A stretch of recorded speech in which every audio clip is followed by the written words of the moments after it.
11 जून 1993 पंजाब मानसा के मूसा गांव में भोला सिंह और चरण कौर के घर में एक लड़के की पैदाइश होती है। बच्चा बड़े होते होते 16 साल की उम्र से ही सिंगर बनने के ख्वाब देखता है और खूब कोशिश करता है और 29 साल की उम्र में ये लड़का एक कामयाब सिंगर बनकर दुनिया भर में फेमस हो जाता है और अपने गानों के लिरिक्स से ये यूथ के दिलों की धड़कन बन जाता है। रेस्टोरेंट में मौजूद बर्तन धोने वाला लड़का जो गुनगुना रहा था और पास में मौजूद स्टाफ खूब इंजॉय कर रहा था उसके गानों को, लेकिन वो ये नहीं जानते थे कि जिन गानों को वो खूब इंजॉय कर रहे हैं वो उसी बर्तन धोने वाले के लिरिक्स थे। वो लड़का सिद्धू मूसेवाला ही था जब वो कनाडा के एक होटल में बर्तन धोने का काम किया करता था। इनका पूरा नाम शुभदीप सिंह सिद्धू था और प्यार से लोग इसको सिद्धू भी कहते थे। दोस्तों, सिद्धू पंजाब के मानसा के मूसा गांव में रहने वाला था और जब ये कामयाब होता जा रहा था तो इन्होंने अपने गांव को अपना नाम दे दिया और ये सब हम सब के दरमियान सिद्धू मूसेवाले के नाम से फेमस हो गए। सिद्धू ने 5th क्लास से ही आइडियलाइज कर लिया था कि वो बड़े होकर सिंगर बनेंगे। शक्ल सूरत के मामले में लोगों ने इनको बहुत बुली किया था और इसके जवाब में हमेशा ही वो कॉन्फिडेंस में रहते थे कि मुझे मेरी शक्ल बहुत ही पसंद है और मेरे घर वाले भी इसे पसंद करते हैं और मेरी शक्ल से आप सबको कोई मसला नहीं होना चाहिए। सिद्धू के वालिद साहब आर्मी में थे, लेकिन एक एक्सीडेंट में उनको चोट लगने की वजह से पुलिस फोर्स ज्वाइन करना पड़ी और सिद्धू के वालिदैन ये चाहते थे कि वो अपनी पढ़ाई मुकम्मल करे और पढ़ाई मुकम्मल होने के बाद जो करना है वो करे। सिद्धू ने इलेक्ट्रिकल इंजीनियर की और पढ़ाई के साथ साथ उन्होंने सोचा गुनगुनाने का, और इस सब में इनको प्रॉब्लम भी पेश आ रही थी क्योंकि वो गाना लिखना नहीं जानते थे और वो किसी राइटर की तलाश में थे कि उनको कोई गाना लिख के दे। और बहुत से राइटर्स को कॉल करने के बाद एक राइटर सिद्धू के लिए गाना लिखने के लिए तैयार हो गया। राइटर ने सिद्धू को अपने गांव बुलाया और सिद्धू भी राइटर के पास पहुंच गए। जैसे ही सिद्धू उसके पास पहला गाना लिखवाने के लिए बैठे तो उसने सिद्धू को उल्टे पांव वापस भेज दिया और ये कह के कि आज के बाद फिर कभी ना आना। इस पर सिद्धू बहुत ही दुखी हुए। इसी बात से सिद्धू ने यह तय किया कि वो आज के बाद किसी और का लिखा हुआ गाना नहीं गाएंगे और हॉस्टल पहुंच गए और गाने लिखने स्टार्ट कर दिए। लेकिन इसमें ये चैलेंज ये था कि लड़का भी नया और गाना भी पहली बार खुद ही लिख रहे थे। इसके गाने को अब गाएगा कौन? सिद्धू का पहला गाना लाइसेंस था जिसको खुद सिद्धू ने लिखा था और इसको सिंगर निंजा ने गाया था। ये गाना खूब फेमस हुआ और फिर सिद्धू ने दूसरा गाना लिखा जिसको दीप ने गाया और ये गाना भी खूब फेमस हुआ। 2 गाने सिद्धू मूसेवाले के खूब फेमस थे, लेकिन इसमें सिद्धू कोई खास फेमस नहीं हो रहा था, मगर लोग ये मानते थे कि आखिर में ये 2 गाने किसने लिखे थे। लोग उसको ही सिंगर कहते थे। मगर तब सिद्धू इतने बड़े नहीं हुए थे। ग्रेजुएशन मुकम्मल करने के लिए वो कनाडा चले गए क्योंकि पढ़ाई का ख्वाब वालिदैन का पूरा भी करना था। कनाडा में जो कोर्स कर रहे थे उसमें मुश्किल पेश आ गई, जिसकी वजह से सिद्धू के अंकल ने उनके कॉलेज चेंज करवा दिया और दूसरे कॉलेज उन्होंने कोर्स चेंज कर लिया क्योंकि पढ़ाई में कुछ खास दिल तो लगता नहीं था और दूसरे कॉलेज में होटल मैनेजमेंट के कोर्स को सिलेक्ट किया। और तब तक सिद्धू कुछ गाने गाना शुरू भी कर चुके थे और कुछ गाने रिलीज भी हो चुके थे, मगर कुछ खास सिद्धू फेमस नहीं थे।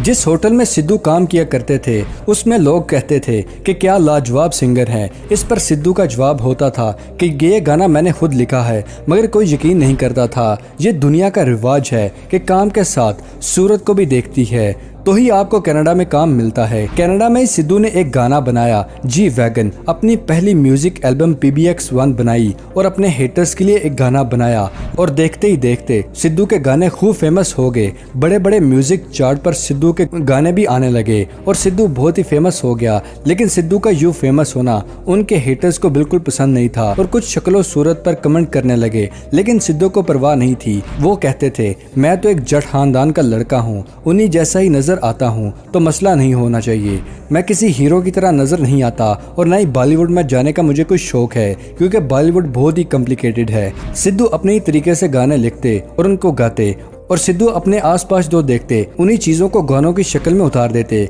सिद्धू के गानों को यूथ ने खूब पसंद किया और अब जो हुआ वो आपके सामने है कि 29 मई 2022 में शाम 5:30 के करीब सिद्धू मूसेवाले को गोलियों से मार दिया गया। ये इंडिया के सबसे यंगेस्ट सिंगर थे और खूब बुलंदियों पर थे और आज वो खत्म होगी।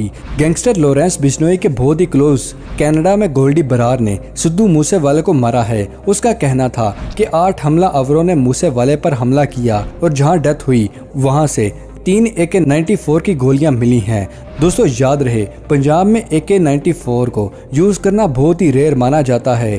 सिद्धू मूसेवाले का आखिरी गाना 15 मई को रिलीज किया था। शायद वो जानते थे कि उनको जिंदगी का खतरा है, कि सिद्धू का कहना है वो वही लिखते हैं जो वो अपने पास देखते हैं। जिंदगी मौत का कुछ पता नहीं है कब आ जाए, पर रब सबको अकल दे, किसी से दुश्मनी में किसी के घर वालों को खराब ना करे। आज भले ही सिद्धू हमारे दरमियान नहीं है, मगर रियलिटी बेस्ड गाने हमेशा ही एवरग्रीन रहेंगे।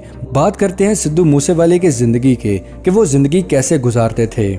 नंबर 1, सिद्धू के बहुत ज़्यादा जरिए आमदन में एक YouTube चैनल है जो कि सिद्धू मूसेवाले के नाम से मौजूद है और इसके 12 मिलियन सब्सक्राइबर हैं। इस चैनल पर 103 वीडियोस अपलोड हैं और ये चैनल 30 अक्टूबर साल 2017 को बनाया गया था और अभी तक इस चैनल के 2.957 बिलियन व्यूज़ हैं और इनकी वीडियो पूरी दुनिया में ही देखी जाती हैं।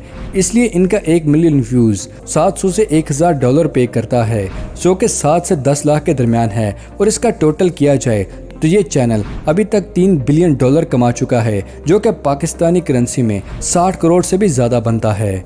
फैक्ट नंबर 2, दोस्तों सिद्धू को न्यू मॉडल की गाड़ियों का भी बहुत शौक था। इनकी सबसे लाडली काली गाड़ी रेंज रोवर थी, जिसका जिक्र सिद्धू ने काफ़ी दफ़ा अपने गानों में भी किया है। रेंज रोवर के भी बहुत से मॉडल्स होते हैं, मगर HSC एक ऐसा मॉडल है जो कि बाकी रेंज रोवर कार्स में सबसे बड़ा होता है। ये गाड़ी ऑफ रोडिंग की शहजादी है जो कि हर तरह के रास्तों को तय कर सकती है और इसकी कीमत तकरीबन 8 से 12 करोड़ के आसपास है। फैक्ट नंबर 3, दोस्तों रेंज रोवर स्पोर्ट्स। दोस्तों अगर किसी घर में एक रेंज रोवर खड़ी हो तो समझो वो बंदा अमीर है, मगर घर में दो रंग के रेंज रोवर मौजूद हों तो समझ जाएं ये सिद्धू मूसेवाले का घर है। सिद्धू के पास रेंज रोवर का स्पोर्ट्स मॉडल भी मौजूद है जो कि एक ज़बरदस्त SUV है, जिसे दुनिया भर के अमीर लोग अपने लंबे सफ़रों के लिए आरामदेह गुजारने के लिए इस्तेमाल करते हैं। अब तो ये मार्केट में काज नहीं आती। साल 2019 में ये आखिरी यूनिट बनाए गए थे और पाकिस्तान की मार्केट में इस कार की कीमत 5 से 6 करोड़ है। Number 4, Toyota Fortuner. दोस्तों सिद्धू गाड़ियों के बहुत ही फैन थे। इनकी ज़्यादातर गाड़ियाँ 4x4 ही थीं, जिसको वो शहर और गाँव में भी इस्तेमाल करते थे। इनकी लाडली गाड़ी वाइट टोयोटा फॉर्च्यूनर थी जो कि 2 साल पहले ही ली थी, 2700 सीसी इंजन के साथ, जिसकी पाकिस्तानी कीमत 1.2 करोड़ है। सिद्धू रेंज रोवर गाड़ियों में ही सफ़र किया करते थे। सफ़ेद टोयोटा फॉर्च्यूनर इनके मैनेजर इस्तेमाल करता था और इसको सिक्योरिटी के लिए रखते थे। तो दोस्तों ये थी आज की अमेजिंग वीडियो पसंद आने की सूरत में कुछ ना जानने पर वीडियो को लाइक करें और अपने दोस्तों और फैमिली के साथ शेयर करना मत भूलिएगा। मिलते हैं अगली वीडियो में, तब तक ले दे इजाज़त। शुक्रिया, अल्लाह हाफिज़ दोस्तों।